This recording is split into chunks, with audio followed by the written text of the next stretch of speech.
And we are back. Apocalypse Tours. Quickly, I got 2 apologies for you guys. I'm so sorry. This video is late.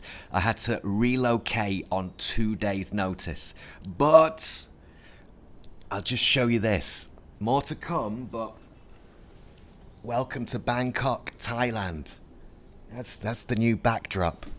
Just the lighting's terrible right now. I'll tell you more about that at the end of the video, but live and direct from Thailand, ladies and gentlemen. All right, let's talk Picard, Season 3, Episode 3. And here's my second apology, because last week some of you guys hit me hard in the comments and on Twitter. I loved Episode 2 of Picard. Don't get me wrong. My complaints about propaganda, it was aimed at pop culture in general and not at Picard. So I apologize. I should have explained myself more, but you guys are teaching me a lot.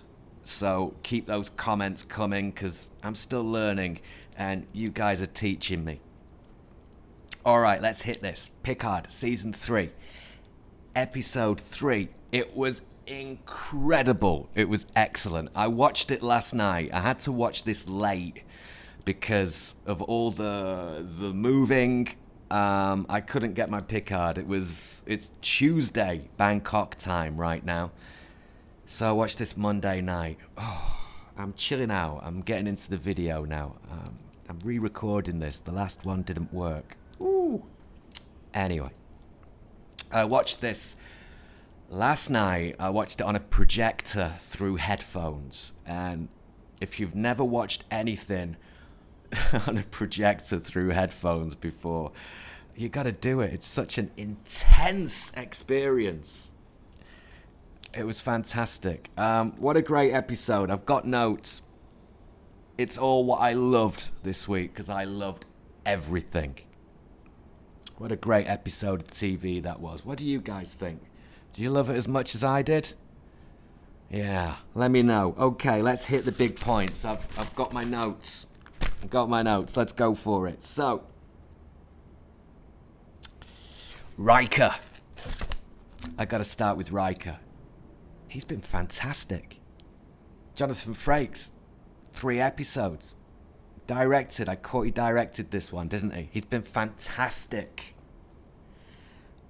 Stealing every scene. The interactions between him and Picard were incredible.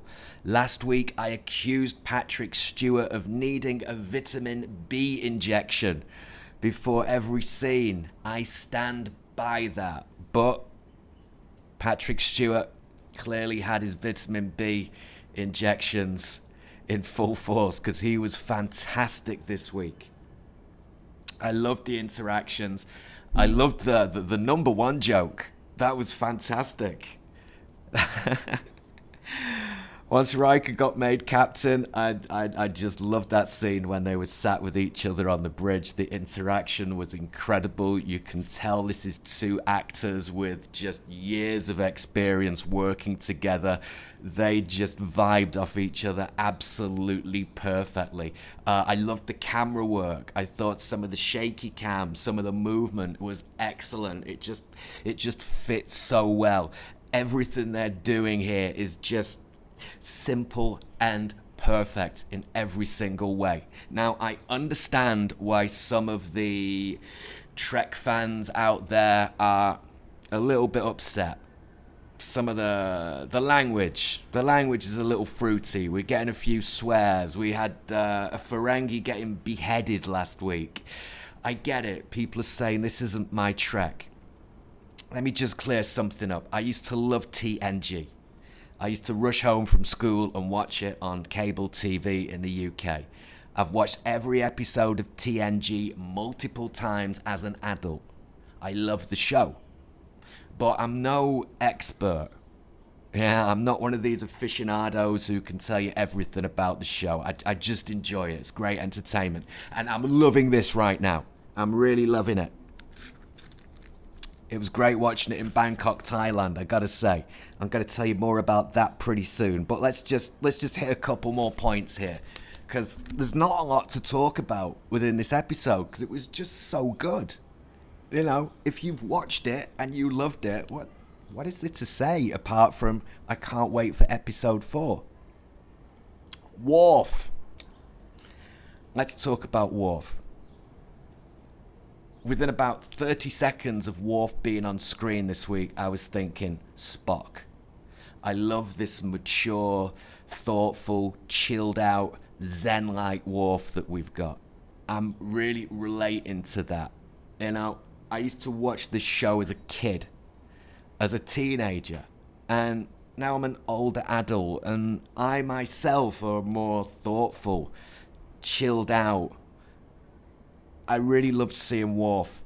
It was fantastic. I had real Spock vibes from him. I really did. What did you guys think? It's just straight away, as soon as he started speaking, we've got chamomile tea going on. We've got this incredibly zen-like Worf. I was just thinking, wow, I got real Spock vibes. What do you think? Do you agree? Those were some great scenes. I'm looking forward to seeing more of Worf in the upcoming episodes. I'm guessing, and from the promotional posters that I've seen, Geordie LaForge is going to come back at some point.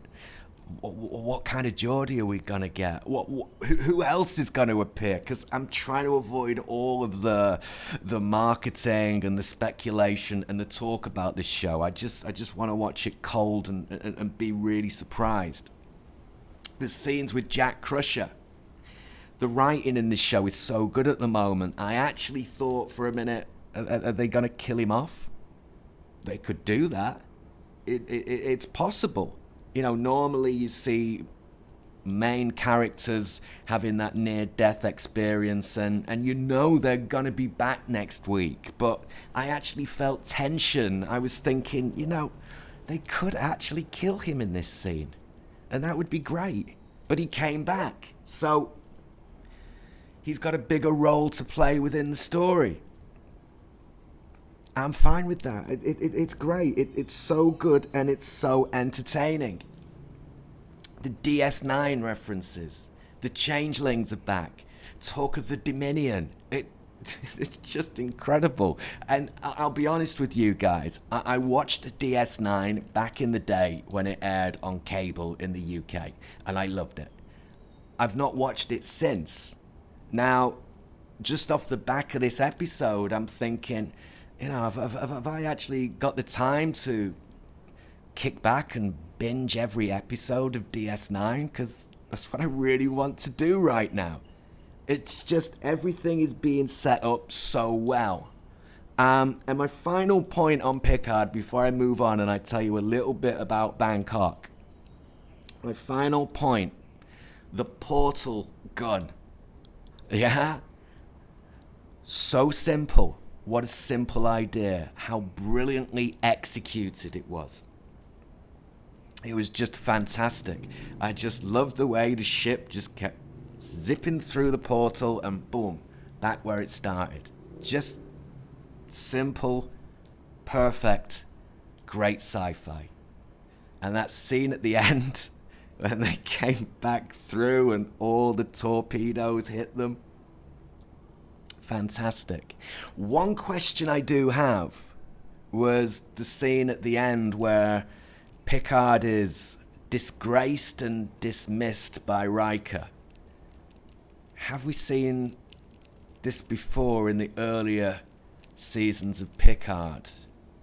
I wasn't too sure about that, but it's set up episode 4, so we're going to find out next week. Or this week, as it is, as I'm recording. And I gotta say, that's the only good thing. I had to wait until last night, so Monday night here in Asia, to watch this episode. And that was due to all the moving around. I had to move on less than 48 hours notice. The only good thing about that is I've got less time until episode 4 airs because I'm super, super excited for it. I loved episode 1. I gave it 10 out of 10. Episode 2, I was it's a bit propaganda heavy in parts. I gave it a 7, 8 out of 10. This, 10 out of 10 again. What a fantastic episode of TV. Do you agree with me? Do you disagree with me? please let me know in the comments below. Hit me up on Twitter. All right, Bangkok. Yeah, it's exciting. I'm going to get out and about. I'm going to go into the outside world and start recording these videos and show you some of the city. I'm lucky. I speak a little bit of Thai. Pompasa Thai nit noi. That means I speak a little Thai language. We can go out and meet some locals. We'll have a chat.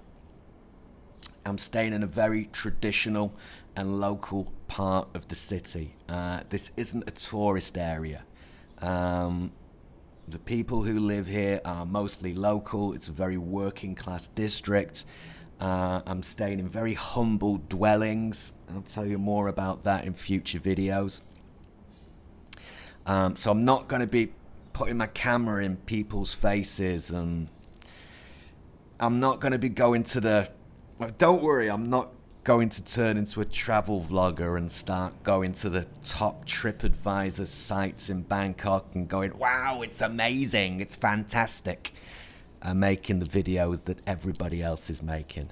I know this city well. I've been coming here for 10 years, so I know some cool places. It's a very geeky city. It's very nerd friendly. There's some great places I can take you. We can check out some really geeky stuff together.